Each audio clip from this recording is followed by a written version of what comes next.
and thank y'all for joining me today. Oh, sorry, I'm getting felt too close. Maybe I'm still too close, but whatever, it don't matter. I'm trying to get this whole setup good. Um, it sucks right now, I know, but bear with me. Got my little, you see, I got my little green light in the background. That's my dolphin sign.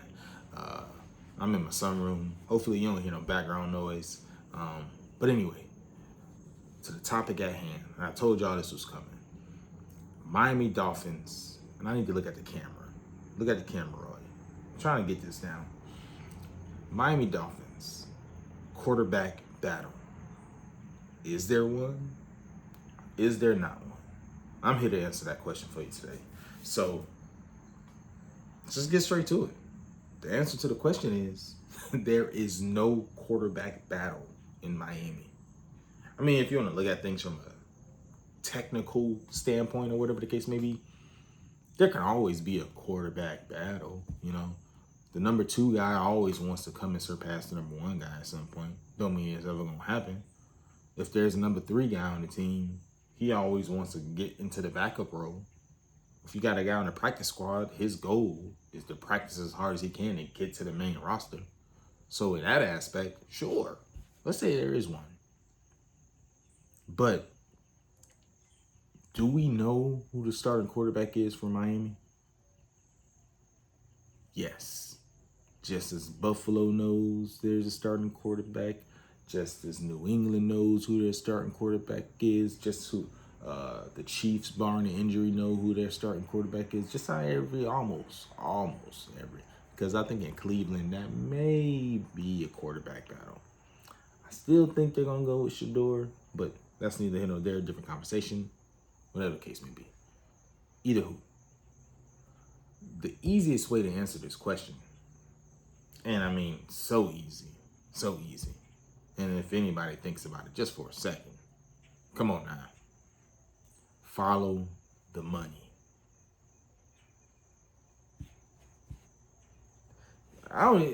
Let's see how, oh man, I almost kicked the darn thing over. So how am I even gonna make a long video about something that's so simple? We'll see, because I could talk a lot. So, follow the money. Malik Willis contract. Signed his contract after coming over to us from the Green Bay Packers.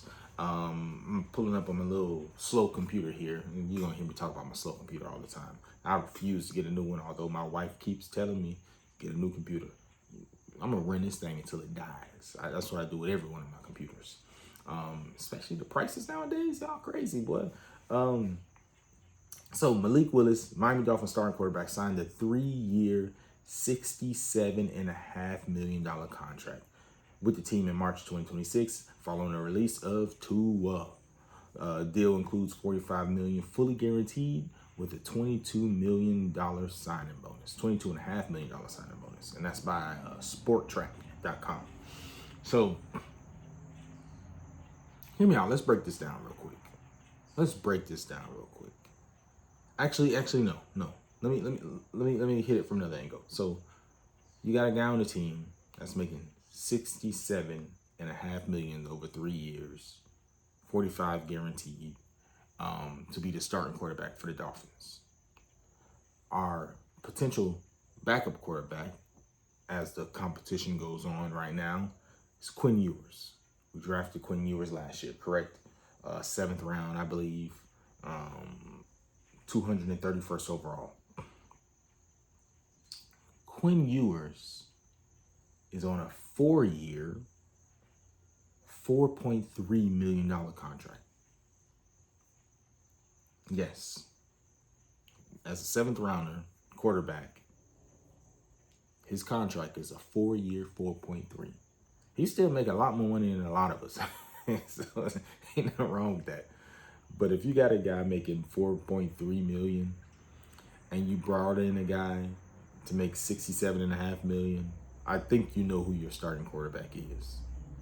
Barring some crazy act of Quinn Ewers God type play out there on the field, and Malik Willis completely faltering, falling apart, and whatever.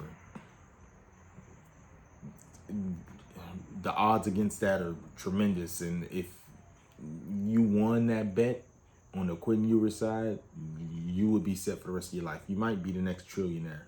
Shout out to Elon Musk. So yeah, that's your argument right there. You got Malik making 67.5. You got Quentin Ewers making 4.3. Come on, bro. Malik Willis is your starting quarterback.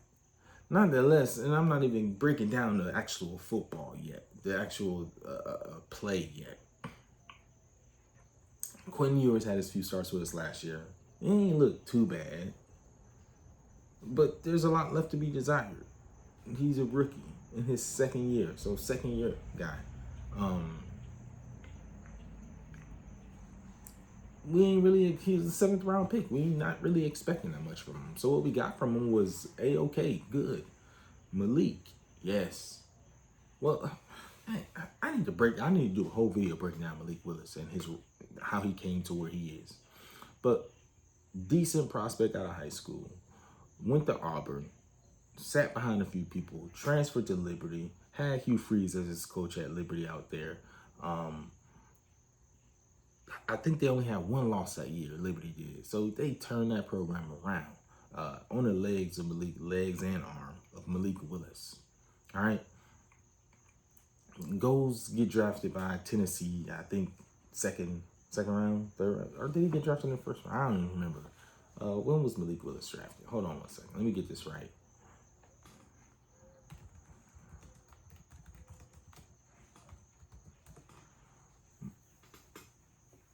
I hate getting things wrong. He was drafted in the 3rd round, 86th overall by Tennessee. So 3rd round pick going to Tennessee. And I believe he was there when Ryan Tannehill was there. He was drafted in the 22. Was that Tannehill or was Will Levis already there? I remember players, I just can't remember the exact years. Will Levis drafted. He might have been there right after right during Tannehill, on Tannehill's downfall. Come on, computer, you got it, slow ass. Man, he drafted Will Levis the next year in the 2023 draft. But he was there fighting with Will Levis, and because Will Levis came after as a 2nd round pick, they put Will Levis above him. But either way, Tennessee, out of the entirety of his career, was probably the worst place he landed, and you didn't get good play out of him in Tennessee. But Tennessee was falling apart at that point anyway. They had I want to say 2 good years with the Tannehill Derrick Henry combo, and didn't last long. Vrabel couldn't even last that franchise.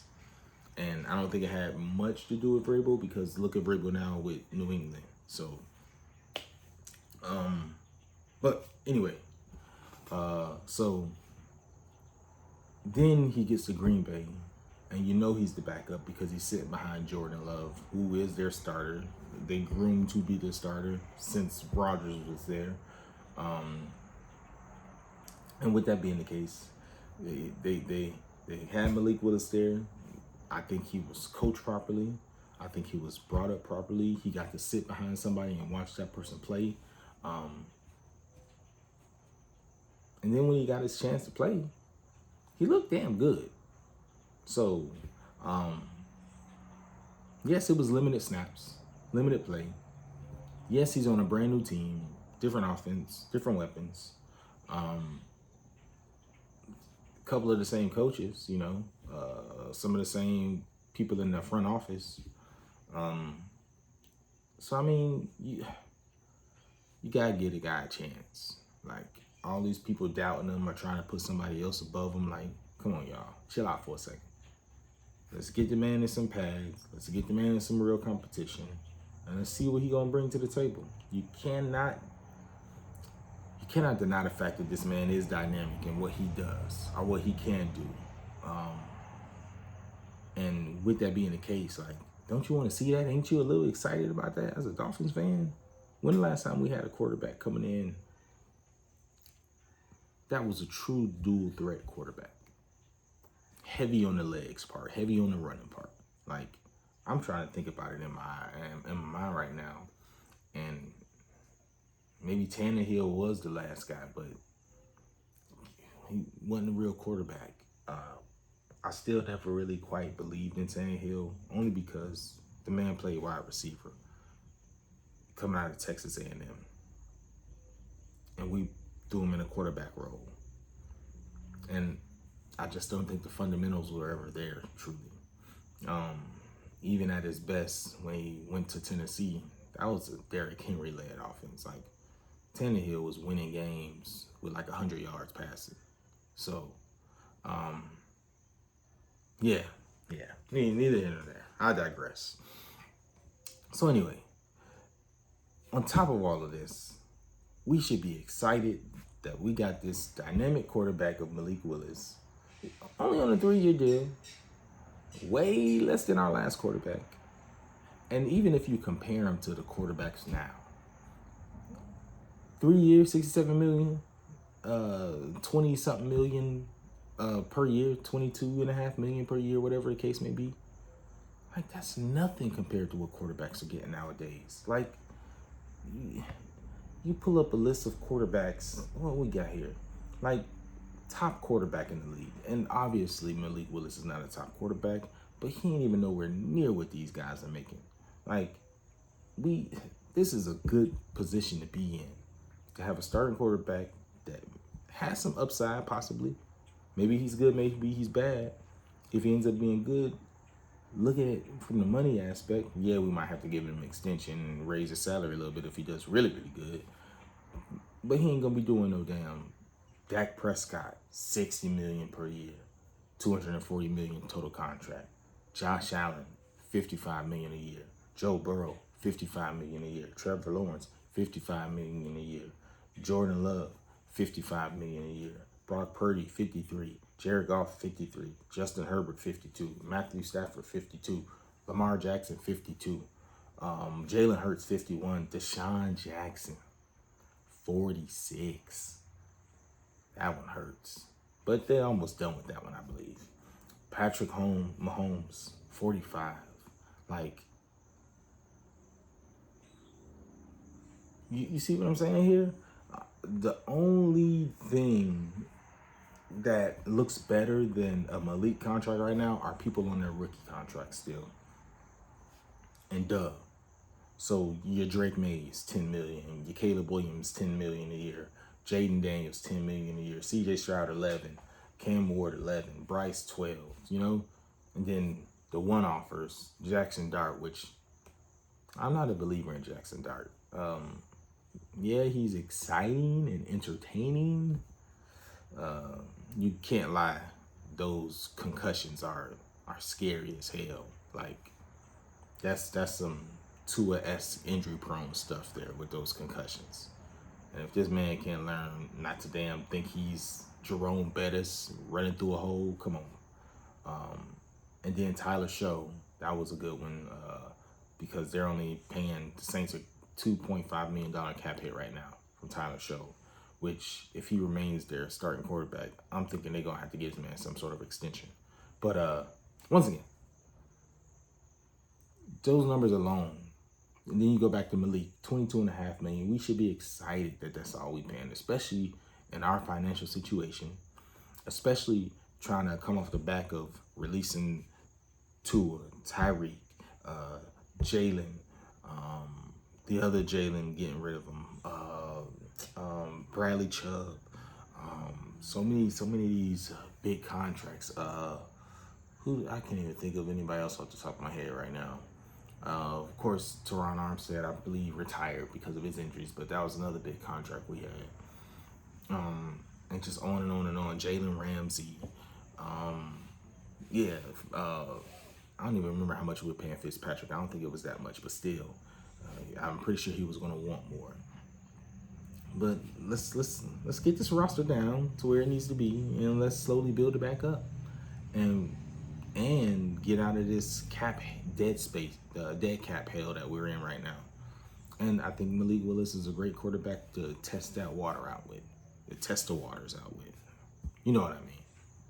So, long story short, bro. Back to the main topic. there is no quarterback battle in Miami. There is none. Quinn Ewers, there is some potential there, and we would be stupid to say that there is not potential there. There's potential there with our guy. I need to remember, keep looking at y'all. Need to remind me. Look in the camera, Roy. Look in the camera, because I know sometimes it looks like I'm looking off. And then I got to remember to keep addressing y'all, period. You know what I mean?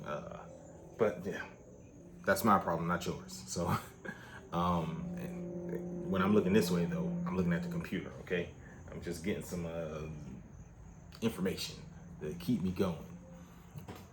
But once again, no quarterback battle. Quinn Ewers, right now, there's nothing not to like about him. I like Quinn Ewers right now. But let's see where he goes from here. I think Malik Willis can set the tone for this team. I think a lot of people are sleeping on the Dolphins and Malik Willis. I think Devon Achane will be a great outlet for him. I was hoping Caleb Douglas will come around. Let's see. Right now he got that nagging injury, so yeah, we'll see. But we still got Jalen Tolbert. We still got Malik Washington. We still got Tutu Atwell. They're saying Keon Coleman looks good. We still got Dosage at tight end to catch those outlets, and he was looking good last year. We still picked up, I can't remember that tight end's last name we picked up in the draft. The blocker, the beast, the one that everybody says has very sure hands, but he's slow as hell. But Kamarak, or I don't know. Either way. And I already made this video, so look back and see it. It was like my last video, I believe. The offensive line, in my opinion, I mean, I'm thinking back to Pouncey Incognito days. There's a lot of bad thoughts with that too, but neither here nor there. But I think we're shoring this thing up. Patrick Paul on the tackle on the left next to potentially Caden Proctor, our draft pick. Obviously, Aaron Brewer in the middle. Austin Jackson, if he can be healthy, is solid enough on the right end. We got some depth, I think, with like Keon behind him. Who else? Savaya Naya. Back on the right side. I feel better about it than last year because we put the guy back on the side that he's used to. So, and that's just the offense. I mean, who can't be excited about our defense? I think we got a lot of ballers on defense, to be completely honest with you. Just to highlight it, first round draft pick Chris Johnson. It's going to be on him to set that boundary. I'm not feeling bad about it. Dante Trader in the back, I'm not feeling bad about it. Linebackers, as Dolphin fans, like, I'm thinking back to, maybe not so much, but back to Brian Cox, Zach Thomas type days. Like, remember we had Joey Porter back there at one point balling out. Like, what am I talking about? I got his jersey right next to me right now. Who remembers? Carlos Dansby did some great things for us too, man. I loved Carlos Dansby, man. That was my guy. But I say that to say with T-Dot, with Jordan Brooks, Khalid Cowles, we just drafted Jacob Rodriguez. Like, I'm liking our linebackers. Like, and even if we can't keep them all, and man, I hope they keep Jordan Brooks. I think, if not anything, I think he sets the tone. And it seemed like he provides that leadership that we possibly need. Like that Ray Lewis type energy in the middle. Not quite Ray Lewis, because nobody could be Ray Lewis. Not that I've seen yet, at least. But if you can have somebody that can provide that type of energy in the middle, man, that gets the defense going, man. And God, golly, and yeah. Um, and the defensive line. We got some good things on there. Obviously, we got a surefire at Zach Sealer. You got Chop on the end. You got Uche on the end. Jordan Phillips, man, his name, and Kenneth Grant if he can come around. Like we Zeke Biggers, like we got some pieces. Like the last thing we need is you, us, the fan base. Like Jesus. Now we gotta learn. Some of the best fan bases out there in the NFL, they stick with their team no matter what. I'm not saying it's bad to be critical or skeptical of your team, especially a team like ours who's been so, ugh. But dude, at some point you gotta gather around your team, gather your forces, cheer for them. We gotta go to games. We gotta become one of them great fan bases, and we just gotta stick with our team. How much time am I at? Okay, 21 and a half minutes. That's not bad, but we gotta be able to stick with our team and be that fan base. Now, not all of it is our fault. The organization sucks for many reasons in this aspect. I remember growing up down there. I grew up, I think I said this before, Carroll City, Opa-locka area. I was right down the street from the stadium. I went to Parkway Middle School right off 175th Street and 22nd Avenue, 24th Avenue, whatever. Graduated from Norland, probably the closest high school to the Dolphin Stadium. Yeah, I remember when all them stores around there weren't even there. It was just open dirt fields that people used to roll around in their four-wheelers and stuff. Yeah. And back then, like, it felt like there was more of a camaraderie around being a Dolphins fan. Like, I guess maybe it wasn't as much going on in Florida at the time. Who knows? And then you had, like, mainstays like Dan Marino. You had your Ricky Williams, your Ronnie Browns, man, even before that. Your Bernie Parmaleys, like your OJ McDuffies. Then you had your defenses with like your Jason Taylors, your Zach Thomases, Terrell Buckleys, Sam Madisons, Brock Marions. Like, man, we was balling back at some point. But yeah, you didn't have all these blackout games. See, that's what y'all doing to us, organization. When your team isn't exceeding expectations or even meeting them, really, like, you gotta meet the fans halfway.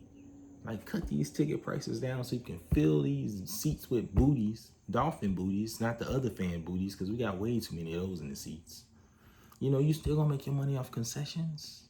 You know, every now and then during the off season or freaking a random day of the week, have like a fan appreciation, go to the stadium, run around, throw footballs, even if it's just to the mascot.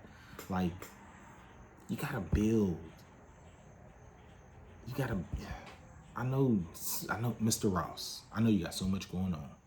I know you got the Miami Open, you got the Grand Prix racing, you got the music festivals, the Cirque du Soleils.